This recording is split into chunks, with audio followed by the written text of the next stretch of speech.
மனையின் உண்மையான திசையை எவ்வாறு கண்டுபிடிப்பது மற்றும் வாஸ்து பிழையிலிருந்து விடுபட்டு உண்மையான வாஸ்து மனையாக மாற்றுவது எப்படி என்பது பற்றிய விளக்கத்தை உங்களுக்கு தர இருக்கிறேன்.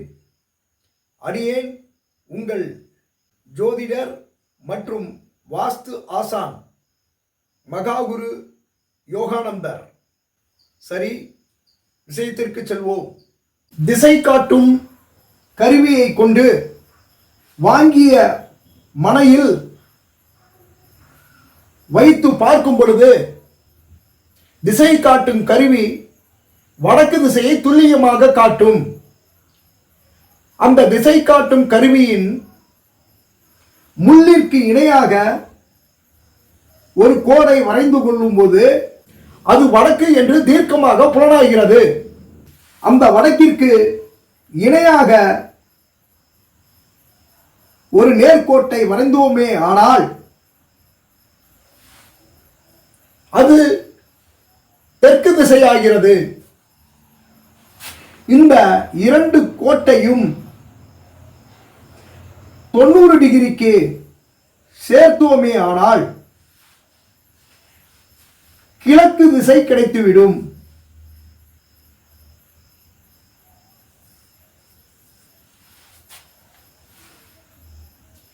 இந்த தெற்கு திசை மனையில் எல்லையில் முடியும் இடத்திலிருந்து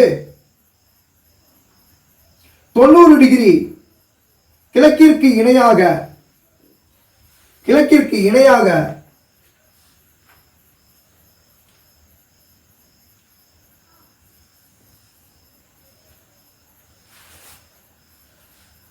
வரைந்தோமே ஆனால் உண்மையான மேற்கு திசை கிடைத்துவிடும்.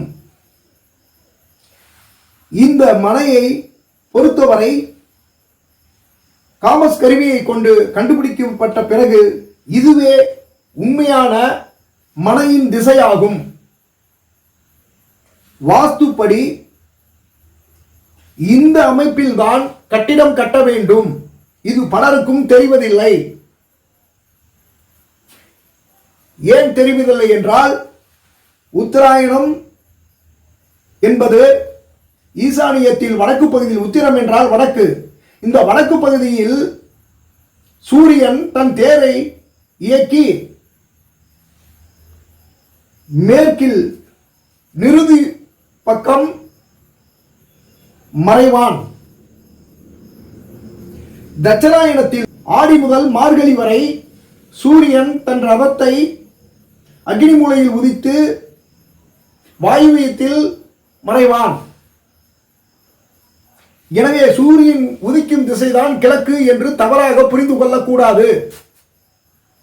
காமஸ் கருவியின் துணை கொண்டு துல்லியமான வடக்கை தெரிந்து கொண்டு அதை கொண்டு அதற்கு இணையான கோடு வரைந்து துல்லியமான தெற்கை கண்டுபிடித்து வடக்கு தெற்கை 90 டிகிரியில் சேர்க்கும் பொழுது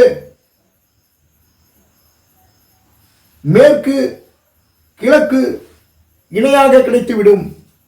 இவ்வாறே துல்லியமான ஒரு மனை நிலத்தை காண வேண்டும். இப்பொழுது இந்த மனையின் ஈசானியம்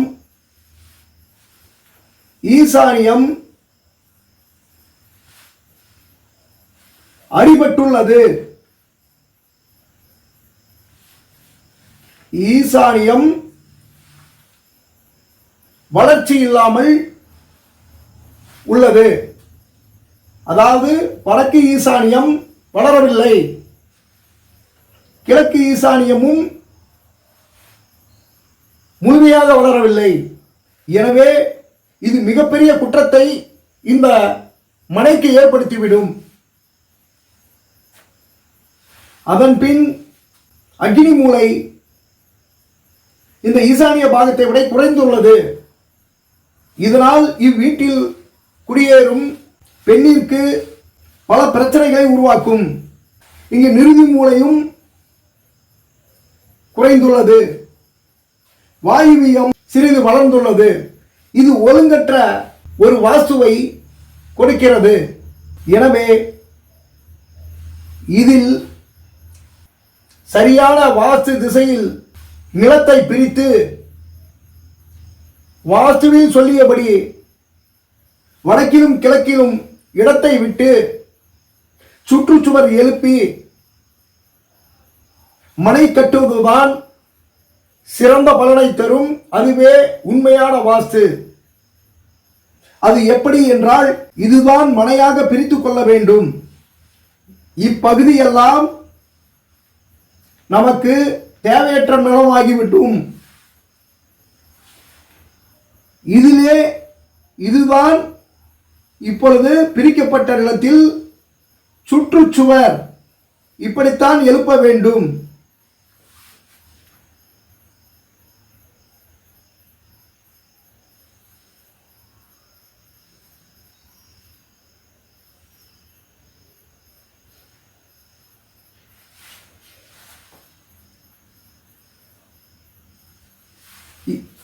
இப்படித்தான் இந்த நிலத்தில் சுற்றுச்சுவர் எழுப்பி வீடு கட்ட வேண்டும். இதுவே உண்மையான வாஸ்துப்படி கட்டிய வீடாக அமைந்து அவ்வீட்டிலே குடியேறும் பொழுது செல்வ செழிப்பையும் மகிழ்ச்சியையும் குடும்ப வளர்ச்சியும் ஒற்றுமையையும் புத்திர விருத்தியையும் கொடுக்கும் என்பதை அன்பர்கள் புரிந்து கொள்ள வேண்டும். சிறிது கவனக்குறைவு பொருளாதார நஷ்டத்தை ஏற்படுத்தி விடுகிறது, வாஸ்து குறைபாட்டையும் ஏற்படுத்தி விடுகிறது என்பதை கவனத்தில் கொள்ள வேண்டும். அடுத்து, மனையின் பல வடிவங்களும் அதனுடைய பலனை பற்றி பார்ப்போம். மனையின் 4 புறமும் சம அளவாக இருக்கும் சதுர நிலம் முதல் தரமான மனை நிலமாகும். கோயில்கள் இந்த முறையில் தான் அமைக்கப்பட்டிருக்கும்.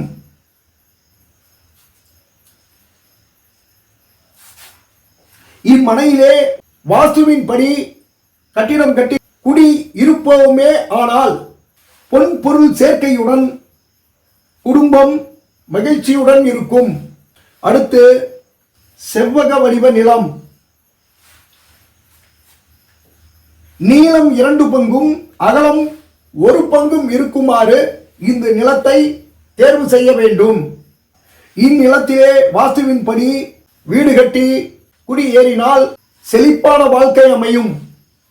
இது ஈசானியம் வடக்கு புறமாக வளர்ந்துள்ளது.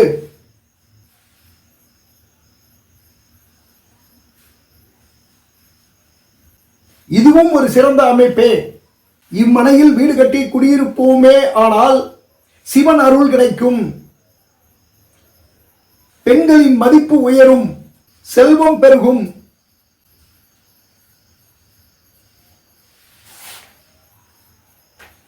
இம்மனை கிழக்கு ஈசானியம் வளர்ச்சி பெற்ற மனையாகும். இம்மனையில் குடியிருப்பவருக்கு ஆணிற்கு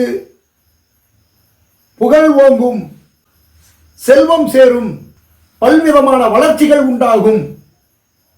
எனவே ஒரு நிலத்தை தேர்வு செய்யும் முன் அல்லது இதன்படி நிலத்தை வடிவமைத்த பின் கட்டிடம் கட்டி வாழும் பொழுது மிகுந்த சிறப்பான பலனை அனுபவிக்கலாம். வாசகர்களுக்கு தெரியப்படுத்துகிறேன்.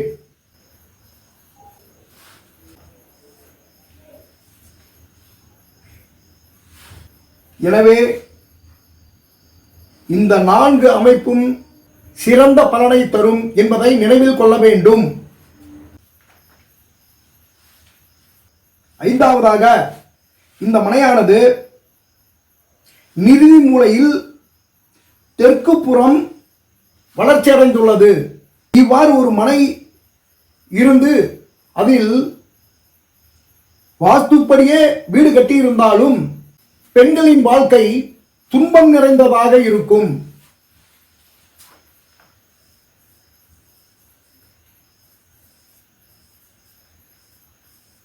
இத்துடன் இந்த விளக்கத்தை முடித்துக் கொள்கிறேன். அடுத்த காணொளியில் இதன் தொடர்ச்சி விளக்கம் பற்றிய விஷயத்தை எடுத்துரைக்கிறேன். நன்றி, வணக்கம்.